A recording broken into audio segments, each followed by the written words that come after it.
Hello students, SN professional classes से मैं हेमंत गुप्ता आज आपके लिए लेके आया हूँ कॉमर्स से संबंधित कुछ महत्वपूर्ण क्वेश्चन जो कि आपके आने वाले नेक्स्ट कम्पिटिटिव एग्जामिनेशन से संबंधित हैं, जो कि बहुत ही ज़्यादा इम्पोर्टेंट हैं और प्रीवियस ईयर एग्जामिनेशन में आए हुए हैं। तो चलिए स्टूडेंट्स स्टार्ट करते हैं। आज का फर्स्ट क्वेश्चन है, which one of the following methods of inflation accounting has been proposed by Sandilands committee of UK. आपको बताना है यूके के सैंडिलैंड्स कमेटी द्वारा मुद्रास्फीति लेखांकन के निम्नलिखित तरीकों में से एक प्रस्तावित किया गया था। वो कौन सा है?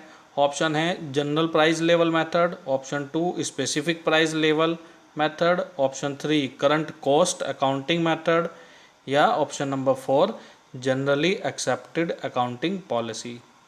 तो स्टूडेंट्स इस क्वेश्चन का जो करेक्ट आंसर है वो है आपका ऑप्शन नंबर 3, यानी कि करंट कॉस्ट अकाउंटिंग मेथड इसका सही आंसर ये है।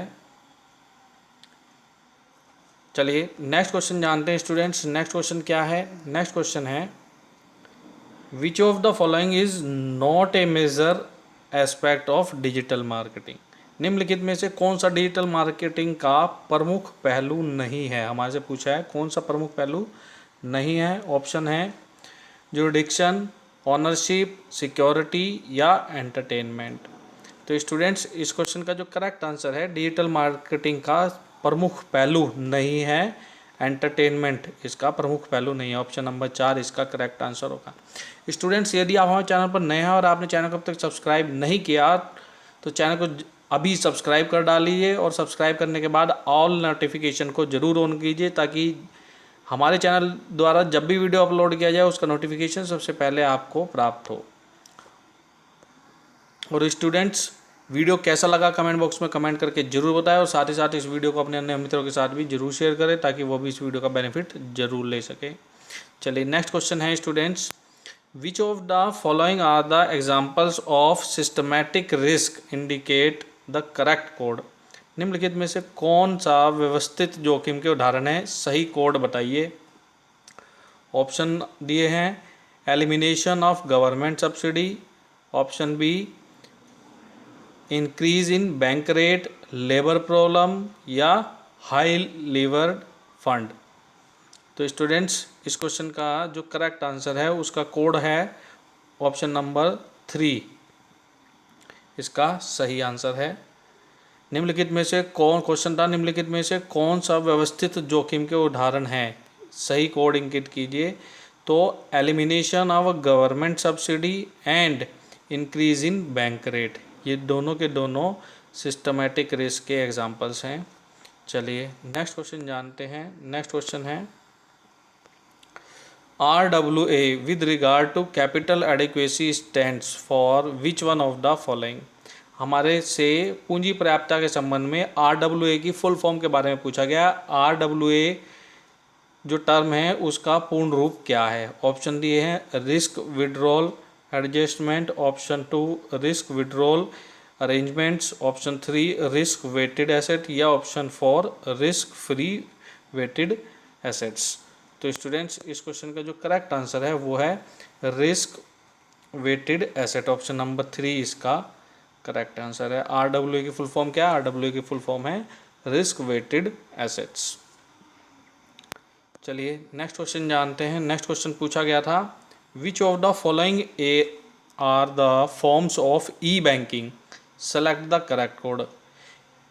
निम्न में से कौन सा ई बैंकिंग का पार्ट है ये बताना है। ऑप्शन दिए हैं internet banking, telephone banking, electronic cheque conversion, electronic bill payment और direct fund transfer through RTGS। तो ऑप्शन दिए थे इसके 1 2 3 4। तो स्टूडेंट्स इसका जो करेक्ट आंसर है वो है ऑप्शन नंबर 4, इसका करेक्ट आंसर है। चलिए नेक्स्ट क्वेश्चन जानते हैं स्टूडेंट्स। नेक्स्ट क्वेश्चन है, which one among the following is not A part of trips agreement. क्या कहा है? निम्न में से कौन सा ट्रिप्स एग्रीमेंट का पार्ट नहीं है? ऑप्शन दिए हैं industrial design, geographical indicator, interior design या layout design of integrated circuits. तो स्टूडेंट्स इस क्वेश्चन का जो सही आंसर है वो है इंटीरियर डिज़ाइन ट्रिप्स एग्रीमेंट का पार्ट नहीं है। ऑप्शन नंबर 3 इसका करेक्ट आंसर है। स्टूडेंट्स वीडियो कैसा लग रहा है कमेंट बॉक्स में कमेंट करके ज़रूर बताएं। वीडियो को लाइक करें और जितना ज़्यादा पॉसिबल हो उतना ज़्यादा शेयर करें ताकि आपके अन्य मित्र भी इसका बेनिफिट ले सके। और आपने अभी तक चैनल को सब्सक्राइब नहीं किया तो चैनल को सब्सक्राइब करना ना भूलिएगा। चलिए नेक्स्ट क्वेश्चन है, which one among the following is not correct. हमारे को आईएमएफ से संबंधित डिटेल दी गई है और ये कहा है कि आईएमएफ से संबंधित कौन सी डिटेल इसमें सही नहीं है, तो वो बताना है students. IMF headquarter is in Washington DC, yes correct है। IMF has 198 countries as its member, ये गलत है। IMF is an outcome of the Bretton Wood conference, ये भी सही है। वाशिंगटन DC में हेड ऑफिस है और IMF की स्थापना हुई थी 7 जुलाई 1944 को, ये भी ठीक है। तो इस क्वेश्चन का जो करेक्ट आंसर है, हमारे से क्या पूछा गया था, हमारे से पूछा गया था स्टूडेंट्स कि निम्न में से कौन सा सही नहीं है, not correct in regard of IMF। तो ऑप्शन नंबर 2 इसका सही आंसर होगा क्योंकि IMF की जो मेंबर कंट्री है वो 189 है ना कि 198। चलिए अब नेक्स्ट क्वेश्चन जानते हैं। नेक्स्ट क्वेश्चन है,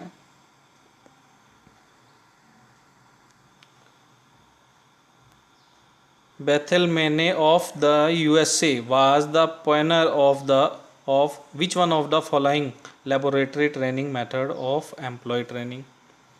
हमारे को बताना है बेथेलमेने USA के बेथेलमेने निम्न में से कौन सी लेबोरेटरी ट्रेनिंग जो एम्प्लॉय ट्रेनिंग से संबंधित है उनके दाता हैं। ऑप्शन है transactional analysis, business games, critical incident technique या टी ग्रुप। तो स्टूडेंट्स इस क्वेश्चन का जो करेक्ट आंसर है वो है option number 4 T group.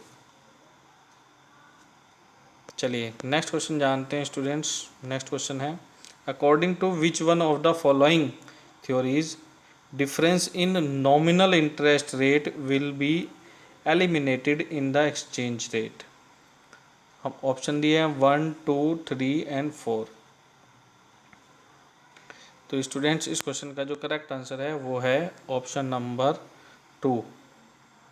According to Fisher's effect economic theory difference in nominal interest rate will be eliminated in the exchange rate. चलिए students next question देखते हैं। नेक्स्ट क्वेश्चन है, dividends declared by UTI unit trust of India और by mutual fund is, ये क्या होगा, unit trust of India द्वारा या किसी भी म्यूचुअल फंड द्वारा जो डिविडेंड डिक्लेयर किया जाएगा उसके बारे में बताना है, वो क्या होगा।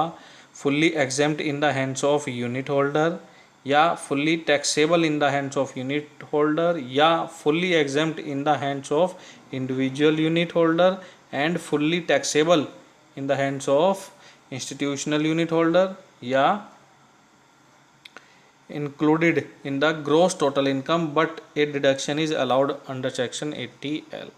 तो students unit trust of India या म्यूचुअल फंड द्वारा जो घोषित लाभांश है वो फुल्ली एग्जाम्प्ट होगा यूनिट होल्डर के हाथ में। चलिए नेक्स्ट क्वेश्चन जानते हैं स्टूडेंट्स। नेक्स्ट क्वेश्चन है, exemption under section 54F of the Income Tax Act 1961 shall not be allowed if the assessee on the date of transfer owns। हमारे से पूछ रहा है धारा 54 की छूट प्राप्त करने के लिए क्या एलिजिबिलिटी है, या दूसरे तरीके से कहेंगे इस क्वेश्चन को तो क्या कह रहा है कि ट्रांसफ़र की डेट पर यदि एसएससी को 54F की एग्जम्पशन लेनी है तो उसे निम्न में से क्या नहीं होना चाहिए। क्या कह रहा है, एनी रेसिडेंशियल हाउस का ओनर होना चाहिए, a residential house which is let out, a house which is self occupied, और more than one residential house. हमारे से क्या कह रहा है, exemption under section 54F of the income tax act 1961 shall not be allowed if the assessee on the date of transfer owns. हमारे से क्या कह रहा है कि इनकम टैक्स एक्ट 1961 की धारा 54F के अंतर्गत निम्न में से क्या कह रहा है, शैल नॉट बी अलाउड, धारा 54F अलाउड नहीं होगी यदि एसएससी के पास संपत्ति ट्रांसफर के समय निम्न में से क्या होगा। तो ऑप्शन दिए हैं, any residential house, a residential house which is let out, a house which is self occupied, या more than one residential house. तो इस क्वेश्चन का जो करेक्ट आंसर है वो है ऑप्शन नंबर 4, उसके पास एक से अधिक मकान नहीं होने चाहिए। नेक्स्ट क्वेश्चन है students, the income from the sale of machinery used in business is treated as income from business and profession, short term capital gain, long term capital gain, या income from other sources. Question repeat कर दे रहे हैं, income from the sale of machinery used in business is treated as, एक machinery जो कि business में use की जा रही थी उसको सेल करने से जो इनकम प्राप्त होगी वो क्या होगी। तो स्टूडेंट्स वो मशीन की सेल करने से जो इनकम होगी, जो मशीन आप बिजनेस में यूज़ कर रहे थे, वो शॉर्ट टर्म कैपिटल गेन के तौर पर मानी जाएगी। तो ये थे स्टूडेंट्स हमारे कॉमर्स से संबंधित कुछ महत्वपूर्ण क्वेश्चन। वीडियो कैसा लगे कमेंट बॉक्स में कमेंट करके ज़रूर बताएं। चैनल को सब्सक्राइब करना और वीडियो को लाइक करना ना भूलिएगा। Thank you students, thank you for watching. Please like, comment and subscribe our channel. Thank you.